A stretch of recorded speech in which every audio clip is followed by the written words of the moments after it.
Anda kembali menyaksikan Apa Kabar Indonesia Pagi. Kita lanjutkan dialog kita. Kalau tadi nih dari 02 dari Master mengatakan minta pemilihan pemungutan PSU ya, pemungutan suara ulang. Kemudian dari 03 biaya yang terlalu mahal. Kalau 01 bagaimana? Samakah seperti 02 atau justru 03 nih? Ya enggak, sebenarnya kan kalau dari segi pembiayaan semua enggak. Ya Pilkada Jakarta ini kan emang dari sananya sudah di set emang harus siap untuk 2 putaran. Jadi menurut saya sih kalau masalah pembiayaan ya emang seharusnya disiapkan karena memang orang berdasarkan aturan ini bisa 2 putaran kok. Masa dibuat aturannya bisa 2 putaran kan disiapkan pembiayaannya dan lain-lain gitu ya. Tapi buat saya yang paling penting apabila nanti ini terjadi 2 putaran atau misalkan PSU sebagaimana Mas Alma tadi sampaikan, yang paling penting ini adalah bagaimana KPU ya dan Bawaslu itu merapihkan lagi sistem yang dilakukan gitu. Tidak ada lagi undangan-undangan yang mungkin itu bisa kan jadi evaluasi gitu ke depannya begitu, tapi kalau yang ini bagaimana nih, harus apa nih? Kan kalau itu saya sepakat ya untuk evaluasi ke depannya. Nah, tapi kan ketika kita berbicara adanya peluang 2 putaran, ya harus diperbaiki dong di putaran kedua. Masa nunggu pilkada yang akan datang kan nggak bisa. Apa yang sudah terjadi sekarang, oke lah sudah terjadi, bagaimana kemudian kita mengevaluasinya bila mana terjadi putaran kedua. Dan yang masih saya yakin, kita kan masih lihat nih, semua marginnya itu masih ada ya tadi 50%, ada bilang 49,5% dan lain-lain.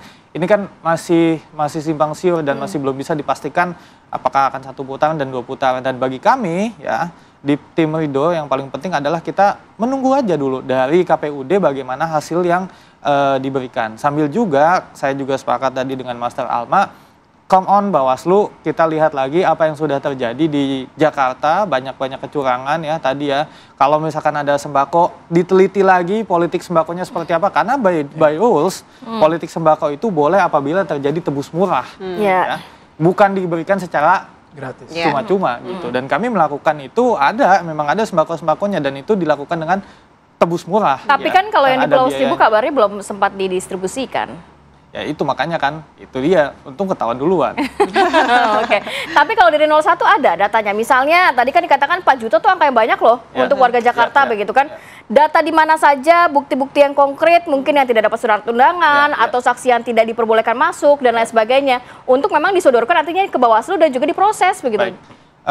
Kami sudah memiliki beberapa bukti-bukti ya yang sedang kami kumpulkan dan beberapa juga sebenarnya sudah dikomunikasikan dengan Bawaslu ya, terutama yang terjadi di Pinang Ranti karena itu sangat terang ya, karena itu dan sangat sudah diberikan jelas sanksi juga sebenarnya itu ya. Apalagi sudah diberikan sanksi. Artinya itu kan sangat memberikan peluang untuk terjadinya PSU, pemungutan suara ulang, karena sudah terjadi kecurangan yang terbukti dan sudah ada sanksinya bagi para pihak yang terlibat dan juga ini merugikan beberapa pihak gitu, bukan hanya pihak kami 01, bahkan pihak 02 juga dirugikan pada saat itu gitu. Jadi menurut kami sih nggak ada masalah misalkan akan terjadi PSU atau misalkan akan ada terjadi putaran kedua, karena toh bagaimanapun kita harus siap dengan segala kemungkinan yang terjadi.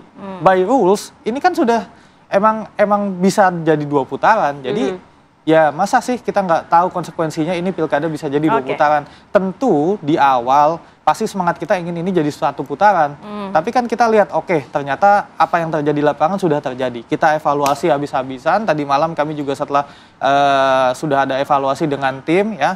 Apa yang perlu kita lakukan lagi, apa yang perlu kita perbaiki lagi, dan ya insya Allah ya sebagaimana manusia melakukan kesalahan, ya kita perbaikilah kesalahan apa yang sudah terjadi. Baik itu dari KPU, baik itu dari Bawaslu, atau bagi semua tim ses.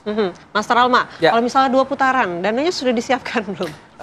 Kalau 2 putaran gini dulu Kak, kejauhan Kak. Kita sebelum ada real count, nanti diumumkan KPU, ungkap semuanya. Yang sembako tadi yang mau dibagiin, yang belum dibagiin, ya, dan kenapa bisa nggak dapat undangan, ungkap semuanya. Dan kalau itu udah masif. Tapi kalau berbicara mengenai hal itu mungkin juga dirasakan tiga paslon, tidak hanya 1 dan 2 saja, tapi 03 juga nampaknya juga mengantongi bukti-bukti seperti itu. Kami nggak ada bagi-bagi sembako Kak, nggak ada duit Kak, bokeh gitu. Kami yang paling dirugikan gitu. Nggak ada amplop serangan fajar, nggak ada, dan bukti kami pegang semua, mulai video, semuanya ada Kak. Sudah ada semua. Sudah ada, dan ini kan rakyat mengomentari nih pagi ini, menguji. 4 juta itu di wilayah mana saja Mas? Apanya nih?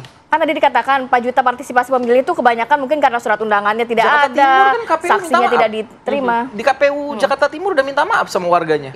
Dia tidak memberikan undangan kan. Ini udah terbukti. Ini terstruktur, sistematif, masif gitu kan. Tapi cukupkah dengan bukti di Jakarta Timur seperti ya banyak Kak, di Kepulauan Seribu tadi, ya di mana-mana gitu kan. Dan ini masyarakat pengen banget menguji taji Bawaslu gitu. Tangani dugaan politik uang, bukan cuma itu Kak. Ada dana uang haram dari judi online. Ini Mabes Polri. Ya Mabes Polri cermati keterkaitan kasus judi online pegawai Kemkomdiji dengan Pilgub Jakarta. Ayo come on, Bareskrim. Ayo come on Mabes Polri, come on Pak Prabowo. Ayo Pak, Bapak bersama rakyat, Bapak ingin meningkatkan kedaulatan rakyat. Ayo Pak, kita berantas yang kayak gini Pak. Jangan ada lagi yang menang Pilgub dari uang haram. Ya dari dana judi online, dari korupsi, dari dana bohir-bohir yang ujung-ujungnya dari uang haram gitu ya. Come on Pak, yuk kita bersama rakyat, kita tingkatkan kedaulatan rakyat. Jangan sampai yang menang adalah para petugas partai yang korup. Ya, mohon maaf gitu, karena Pak Prabowo sensitif sekali untuk hal ini kan, dan baru naik. Dan juga Kak, ya ini pertarungan ya, pertarungan rakyat yang tadi suaranya mohon maaf ditahan, ya, dan saksi-saksi kami juga banyak sekali mengalami hal itu di lapangan. Ini jujur ini pertarungan rakyat melawan penyelenggara ya untuk menegakkan keadilan. Jadi ini bukan masalah suara paling banyak siapa, enggak, tapi rakyat harus diberi kesempatan untuk memberikan suaranya. Dan semua kasus ini, kasus judi online, uang haram yang masuk ke 0102 ini harus 03 sorry, 0103. Nah, 0103 harus diungkap. Nggak ada kalau ke kami. Coba dicek. Ya. Saya mau ke 03, Mas Aldi, gimana nih tanggapan antar dua tim ses lainnya, dan juga dari sisi Pramrano sendiri, apakah akan mengambil langkah tambahan mungkinnya dengan partisipasi rendah, tapi juga untuk memperkuat dari atau membuktikan legitimasi keunggulan dari 03 atau kemenangan dari 03? Ya kalau kita bicara mengenai kecurangan ya, kami pun juga mengalami dicurangi. Bahkan kemarin ada beberapa di berita tinggal dilihat kan, Pak Kang Emil kan ngomong bahwa jika ada yang menemukan kecurangan diberikan sayembara 10 juta ibaratnya kayak gitu. Bahkan ternyata kecurangannya itu dari 01 yang disampaikan, ibaratnya menuntut bahwa nih kita mengalami kecurangan, bahwa misalnya 01 lah memanipulasi atau apa, meminta uang itu ibaratnya kayak gitu. Berarti kan ini ketiga belah pihak. Nah, di situ kan ada Bawaslu. Jadi ibaratnya ya segala kecurangan ya tinggal kita adukanlah ke Bawaslu berdasarkan fakta ibaratnya. Dan saya masih sangat yakin dan berharap besar bahwa Bawaslu dan KPU ini independensinya dan profesionalitasnya masih ada. Kami masih percaya itu ya. Dengan segala kekurangan atau apapun, ya udah kita punya media, kita punya masyarakat Jakarta yang terus mendukung untuk menjaga keadilan dalam pilkada ini. Itu yang pertama. Terus yang kedua, saya agak tidak sepakat juga dengan Mas Tralma ketika berbicara mengenai 4 juta orang yang tidak memilih. Nah, nggak pernah ada sejarahnya di dalam pilpres maupun pilkada itu 100% ikut partisipasi politik. Berarti kan kalau 4 juta orang ini diadakan kembali lalu mengikuti pemilih, ini akan menjadi pilkada pertama 100% berarti pemilih. 2017 yang terjadi begitu tingginya polarisasi sehingga orang turun ke setiap TPS aja baru menyentuh angka 70% dan itu menjadi angka tertinggi. Iya kan? Itu yang berarti ini adalah permainan klaim klaim bahasa lah kalau menurut saya. Klaim bahasa yang untuk meminta bahwa adanya 2 putaran atau misalnya pemilu ulang, bahwa dari 4 juta itu juga tidak semuanya. Pertama, dari 4 juta itu tidak 4 jutanya tidak mendapatkan undangan, dari 4 juta itu juga belum tentu semuanya ikut berpartisipasi politik, dan dari 4 juta itu pun juga belum tentu semuanya kondisinya ada di Jakarta pada saat hari itu. Jadi itu yang harus dilihat juga berapa angka realnya, dan menurut saya ya semua sudah ada kebijakan, sudah ada keputusan. KPU menjadi penyelenggara dan kita harus menghormati dan menghargai apapun keputusannya. Begitupun kami. Kami kenapa mengklaim kemenangan? Itu bukan klaim. Kami ini melihat dari berdasarkan data fakta C1 yang diupload oleh KPU di website dan melalui Sirekap. Ya kan? Jadi kami tidak mengklaim, tapi kami melihat dari C1-nya tersebut. Di sisi lain pun juga kami tidak langsung menganggap Mas Pram dan Bang Karno ini sebagai gubernur dan wakil gubernur, tapi kami tetap menunggu keputusan dan menghargai keputusan KPU nanti. Tidak mengklaim tapi menggiring opini. Menggiring sini, dan harusnya KPU Bawaslu harus diskualifikasi yang terbukti curang di 0102 03. Ya 02 kalau ada curang juga boleh diskualifikasi kalau tidak ada curang. Ya, jadi yang terbukti kan 01 sama 03 itu masif banget. Baik, di luar banyak kekurangan di Pilkada Serentak 2024, kita juga harus apresiasi kepada KPU juga sudah menyelenggarakan Pilkada Serentak 2024, dan juga pasti Bawaslu tidak tinggal diam ya, Mas Rahma ya, pasti juga akan bergerak begitu. Bareskrim juga, Pak Prabowo juga. Pak Prabowo juga. Baik, terima kasih banyak abang-abang atas waktunya di Apa Kabar Indonesia.